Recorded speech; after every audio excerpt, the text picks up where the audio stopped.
How to overcome the spirit of fear. Part 1. The prison you cannot see. Fear is a strange thing. You cannot touch it. You cannot see it. Yet it has stopped more dreams than failure ever has. It has kept talented people silent. It has kept strong people weak. It has kept intelligent people poor. And it has convinced countless individuals to live far below their potential. The worst part? Most people never realize they are being controlled by fear. They think they are being realistic. They think they are being careful. They think they are waiting for the right moment. But in reality, fear has quietly become the ruler of their lives. Imagine a young man named Daniel. Daniel had a dream. He wanted to build a successful business. He spent years reading books, watching videos, listening to successful people, planning every detail. He knew what to do. He knew how to start. Yet year after year, nothing happened.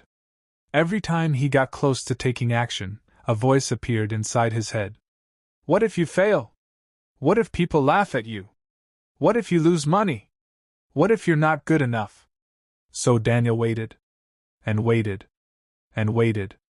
Days became months. Months became years. His dream remained trapped inside his mind. Not because he lacked intelligence. Not because he lacked opportunity. But because he lacked courage. Fear became his prison. Many people watching this video are living inside the same prison. Perhaps your fear is different. Maybe you're afraid of rejection. Maybe you're afraid of being judged. Maybe you're afraid of losing what you already have. Maybe you're afraid of making the wrong decision. Whatever form it takes, fear always wants the same thing. It wants control. The ancient Stoics understood this better than most people today. They knew that fear does not come from events themselves. Fear comes from the meaning we attach to those events. Marcus Aurelius once reminded himself that many things appear terrifying only because the mind labels them that way. Think about that. The event itself is often neutral. The fear comes from our interpretation. Two people can face the exact same challenge. One sees opportunity. The other sees danger. One moves forward. The other freezes. The difference is not the situation. The difference is the mindset. Fear thrives in imagination. It feeds on uncertainty. It grows strongest when we focus on what might happen instead of what is happening. That is why fear often disappears the moment action begins. Have you noticed that? Before a difficult conversation, fear feels overwhelming. Before a presentation, fear feels unbearable. Before starting a business, fear feels massive. But once you begin, something changes. The monster suddenly becomes smaller. The darkness loses its power. The fear that seemed impossible to overcome starts to fade. Why? Because action exposes fear as an illusion. Most fear exists in the future. Action brings you back to the present. And the present is where your power lives. One evening, Daniel met an older man sitting alone on a park bench. The man appeared calm, confident, at peace. Daniel couldn't explain it, but there was something different about him. The old man noticed Daniel's worried expression. You look troubled, he said. Daniel smiled nervously. I have dreams I want to pursue, but I keep hesitating. The old man nodded. Because you're afraid. Daniel looked surprised. How did you know? The old man laughed softly. Because fear is the oldest enemy of mankind. Daniel sat beside him. The old man pointed toward a nearby tree. What do you see? A tree, Daniel replied. Exactly, said the old man. Now imagine if that tree spent its life afraid of storms. Daniel looked confused. The old man continued. If it feared strong winds, it would never grow tall. If it feared rain, it would never develop strong roots. If it feared winter, it would never survive long enough to see spring. The old man paused. Growth requires resistance. Daniel remained silent. Your fears are not proof that you should stop, the old man said. They are proof that you are approaching something important. Those words struck Daniel deeply. Because he realized something. Everything meaningful in his life was on the other side of fear. every opportunity, every achievement, every breakthrough. Fear had convinced him that it was protecting him. But in reality, it was limiting him. Fear often disguises itself as safety. It tells you to stay comfortable. Stay hidden. Stay where nothing can hurt you. But comfort has a price. And that price is potential. Every year, millions of people sacrifice their future to protect their comfort. They choose certainty over growth, security over possibility, safety over greatness. And then they wonder why life never changes. The Stoics taught that courage is not the absence of fear. Courage is acting despite fear. A brave person feels fear. They simply refuse to obey it. That distinction changes everything. Many people wait until fear disappears before they act. But fear rarely disappears first. Action comes first. Confidence comes later. Think about a warrior entering battle. Do you think he feels no fear? Of course he does. The difference is that he has learned something important. He understands that fear is a feeling, not a command. You do not have to obey every feeling. You do not have to surrender to every emotion. You can acknowledge fear without becoming its servant. That night, Daniel returned home with a new perspective. For the first time, he stopped asking, "How do I avoid fear?" and started asking, "How do I move forward despite fear?" That single question changed his life. Because fear loses power when you stop fighting its existence. Fear is natural. Fear is human. Fear is part of growth. The goal is not to eliminate fear. The goal is to become stronger than it. Every successful person you've ever admired had fears. Every leader. Every entrepreneur. Every athlete. Every warrior. Every philosopher. The difference is that they refuse to let fear make their decisions.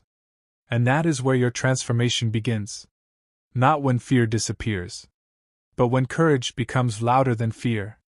Not when uncertainty ends, but when action begins. Because the spirit of fear can only rule a mind that surrenders to it. And today, you can make a different choice. Today, you can choose courage. Today, you can choose growth. Today, you can choose freedom.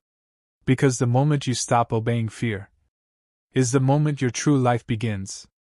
Fear knocks at the door. Courage answers. And no one is there. End of part 1. Reply, part 2, and I'll continue the How to overcome the spirit of fear. Part 2, face your fear. The next morning, Daniel woke up before sunrise. For years, he had waited for confidence. For years, he had hoped fear would magically disappear. But after his conversation with the old man, something had changed. He finally understood that courage comes before confidence. Not after. As the morning light entered his room, Daniel sat quietly and looked at his notebook. Inside it were years of plans. Business ideas. Goals. Dreams. Strategies. Everything except action. His heart started racing. The familiar feeling returned. Fear. The same fear that had followed him for years. The same fear that had whispered lies into his mind. The same fear that had convinced him to postpone his future. But this time, Daniel noticed something. Fear had not changed. Only his perspective had changed. Instead of running from it, he studied it. He asked himself, "What exactly am I afraid of?" The answer surprised him. He wasn't afraid of starting. He was afraid of failing. He wasn't afraid of effort. He was afraid of embarrassment. He wasn't afraid of the work. He was afraid of judgment. For years, fear had felt like a giant monster. But when he looked closely, he realized it was made of smaller fears hiding behind one another. This is one of the greatest lessons about fear. Fear becomes powerful when it remains vague. The moment you define it, it starts losing strength.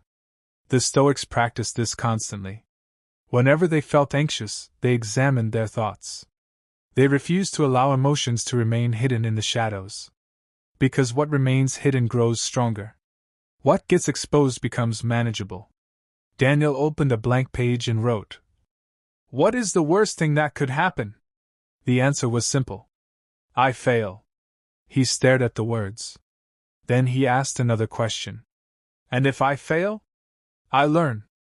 And if I learn? I improve. And if I improve? I become stronger. Suddenly failure didn't seem as terrifying. The fear that had controlled him for years began to shrink. Because fear survives through exaggeration. It tells you that failure is the end. Reality teaches you that failure is often the beginning. Think about every successful person in history. How many reached greatness without failure? Almost none. Fear wants perfection before action. Life demands action before perfection.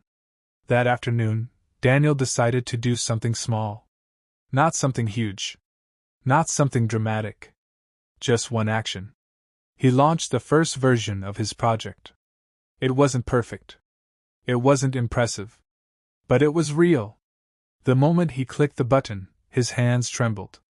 Fear exploded inside him. His heart pounded. His mind filled with doubt. Then something unexpected happened. Nothing. The world didn't end. People didn't gather to mock him. The sky didn't fall. Life continued. Daniel laughed. Years of fear had been guarding a door that wasn't locked. How many opportunities had he missed because of imaginary disasters? How many dreams had he postponed because of stories his mind invented? Fear often works like that. It creates problems before they exist. It forces you to suffer twice. Once in imagination, and again in reality. The Stoics refused to suffer unnecessarily. They focused on facts, not fantasies. Truth, not assumptions. Action, not endless worry. Later that week, Daniel met the old man again. This time he looked different. There was still fear in his eyes. But there was also determination. The old man smiled. You took action. Daniel nodded. Yes. And what happened? I survived. The old man laughed. Exactly. Then he leaned forward. Most fears collapse under direct confrontation. Daniel listened carefully. The old man pointed toward the horizon. Imagine you're walking through a dark forest. Daniel nodded. From a distance, every shadow looks dangerous. Every sound seems threatening. Every movement feels like a threat. But as you continue walking, you discover something. The shadows were only trees. The sounds were only wind. The danger existed mostly in your imagination. Daniel understood immediately. Fear gains power from distance. Courage grows through exposure. The things we avoid often become larger in our minds. The things we confront become smaller. That is why avoiding fear strengthens fear. Facing fear weakens it. Many people believe they need more courage. Often they simply need more exposure. The person afraid of speaking must speak. The person afraid of rejection must risk rejection. The person afraid of failure must risk failure. There is no shortcut. No secret formula. No magical solution. The path through fear is straight through it. As weeks passed, Daniel developed a new habit. Every day he did one thing that scared him. Some days it was making an important phone call. Some days it was sharing his ideas publicly. Some days it was asking difficult questions. Some days it was taking risks. Nothing extraordinary. Just small acts of courage repeated consistently. And something incredible happened. His confidence grew. Not because fear disappeared, but because he accumulated evidence that he could handle discomfort. Confidence is not built by thinking. It is built by doing. Every courageous action became proof. Proof that he was stronger than he believed. Proof that he could survive uncertainty. Proof that fear was not the master of his life. Months later, Daniel's business began to grow. Slowly. Then steadily. Then significantly. People started noticing his progress. Friends asked how he became so confident. Daniel smiled every time he heard that question. Because they misunderstood. He wasn't confident first. He acted first. Confidence came later. And that is the lesson many people miss. The strongest people are not fearless. They simply refuse to negotiate with fear. They acknowledge it, respect it, then move forward anyway. Fear says, wait. Courage says, begin. Fear says, what if you fail? Courage says, what if you succeed? Fear says, stay comfortable. Courage says, grow. Fear says, protect yourself. Courage says, become yourself. One evening, Daniel stood outside and looked at the stars. He remembered the person he used to be. The person who waited. The person who hesitated. The person who believed fear was a sign to stop. Now he understood a deeper truth. Fear is often a sign that growth is near. The bigger the opportunity, the louder fear becomes. Not because you should retreat, but because you're approaching a new level of your life. The spirit of fear wants to keep you small. It wants you trapped inside your comfort zone. It wants you living beneath your potential. But every time you face fear, you reclaim a piece of your freedom. Every time you take action despite fear, you strengthen your character. Every time you move forward, you prove that courage is stronger than doubt. And eventually, fear realizes something.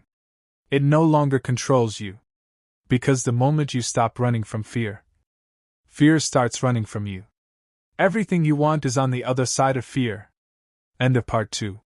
Reply, Part 3, and I'll continue the story with Build Inner Courage, where Daniel learns the secret of becoming mentally unshakable.